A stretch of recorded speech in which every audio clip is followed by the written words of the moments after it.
something Bob has to fix himself to ensure that that communication is fulsome across lines.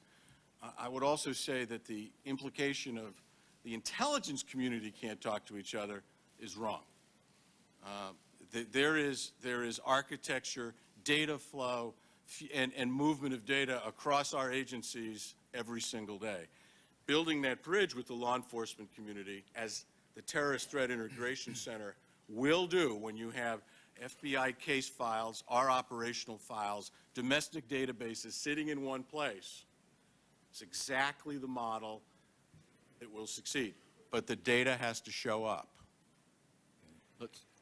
You are very good at building relationships with your colleagues in government. There's no question about that. But one of your successes might not be.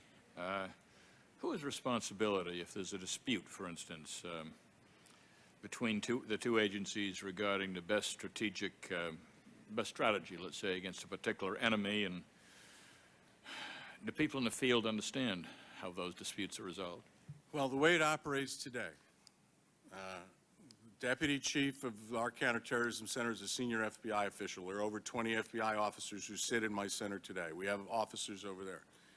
I've invited the committee to come out to sit through a 5 o'clock meeting. We have real operational issues that we put on the table.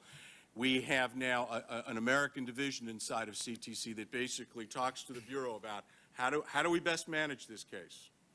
What's the data that we seek? What's the operational strategy that we should employ?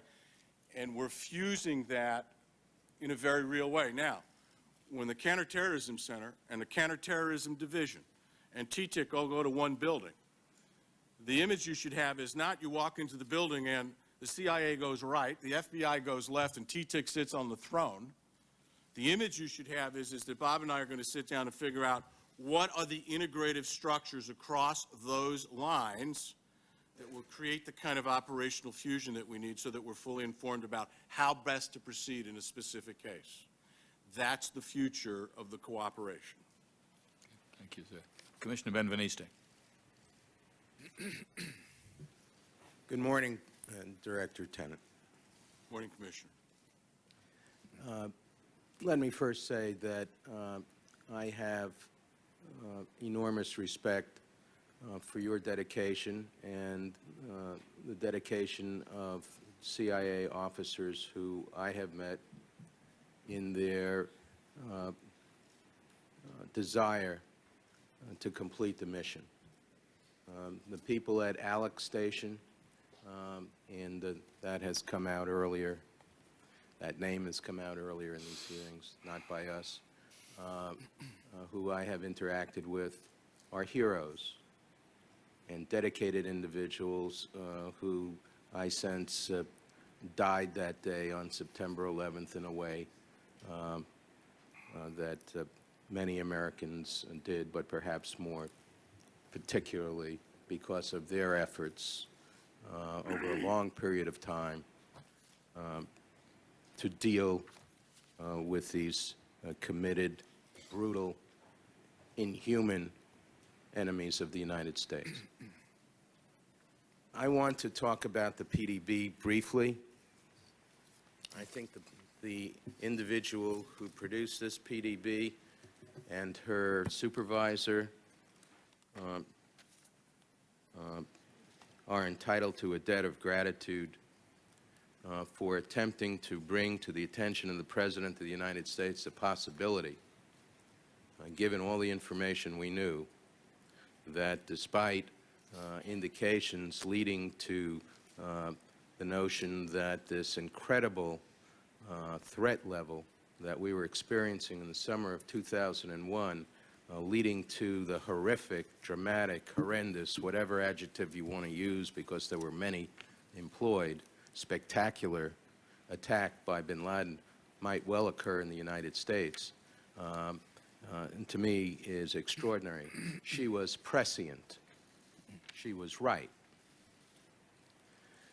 The biggest word I saw in the PDB, aside from the title, was the word nevertheless,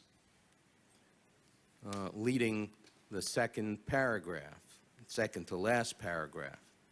And that is, despite the fact that the information could not have been corroborated regarding the use of the hijacking of airplanes, she said, nevertheless, FBI information since that time indicates a pattern of suspicious activity in this country consistent with preparations for hijackings or other forms of attack. And then goes on to talk about FBI efforts. Now, obviously, she did not get the best information from the FBI, but she got what she could. We know that the director of the FBI at that time did not get the PDB information and was not contacted, nor was the Attorney General to pulse on the FBI to get all of the information currently extant. You had indicated when we last spoke, and I reminded you of the information sent to our commission by CIA, which was commenting on our staff statement before your testimony, which was derived from the statement made to us privately by Dr. Rice, who said that this PDB was prepared at the President's request. At that time, on March the 19th, you said to us, the author of this piece and others familiar with it say they have no information to suggest that this piece was written in response to a question from the President. We do not know who reported that to the Commission, but we do not believe it's accurate. The information we have is that it was prompted by an idea from another CIA employee.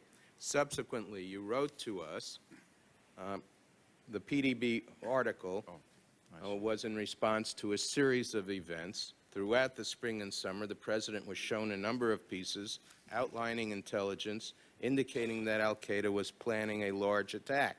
During these discussions, the President raised questions about whether the intelligence pointed to threats inside the United States.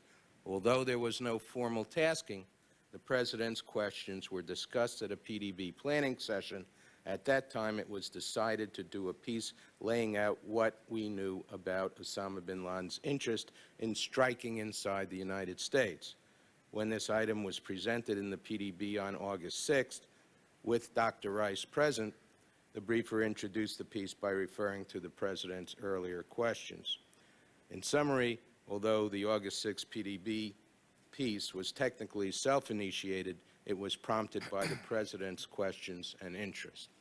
Now, incidentally, Dr. Rice has testified she was not present. She was not present. We were in error. Okay. Let me talk about the issue of planes as weapons. The gentleman's time has expired. Boy, that was a fast 10 minutes. It's quite a preamble. Oh, it was only 5. May I? Yes, I do, if I may. Ask you a question. Let me just follow up on this one area, although I have several. The G8 planning, which I think the G8 occurred in July of 2001. We know that the Italians closed the airspace over Genoa, and indeed they closed it over Naples for the pre-planning session, and then over Genoa. I don't think that was noise control. I think that had to do more with a threat of the use of airplanes used by suicide pilots. But even a couple of months before September 11th, we know that there was a planning session by NORAD where military officials considered a scenario in which a hijacked foreign commercial airliner flew into the Pentagon months before. And so people clearly were thinking about this possibility. You had information in August that came from the FBI regarding an Islamic jihadist in the United States named Zacarias Moussaoui, who had been in a flight school in Minnesota, and he had been trying to learn to fly a 747, despite the fact he had absolutely no background in aviation. He could not explain a bank account of $30-odd thousand deposited in cash. He could not explain his presence in the United States. He could not explain why he was trying to learn to fly a 747. Now, this information came to you via the FBI because the FBI could not, in their interpretation, use the information to get a warrant to search Moussawi's computer, etc., under FISA, according to their thinking. So they looked to CIA to get that information. The FISA court protects against improper prosecution, violating laws with respect to the potential of prosecuting this man. My question is this. My question is this. Given the threat level, given the knowledge about planes as weapons, given the fact of Moussawi's arrest, why was it that you didn't put the question of prosecuting Moussawi to the side and go after the information which may well have led to unraveling this plot? I'd have to go back and look at all. When we talked in private session, we wanted to come back to Moussawi. I have not gone back and reviewed all of that data at the time as to why I would make a decision to forego prosecution. That's not a call I could make, but Commissioner, I want to go back and prepare and look at all of the things that were on the table on the time, and I'd be happy to sit down with the Commission and walk through everything that was happening at the time. And I'm not trying to duck, but we need to sit down and go through this, and we said we would when we And I'll tell you, parenthetically, the FBI agent was criticized for going directly to the CIA instead of going and running this through headquarters, which would have taken even more time.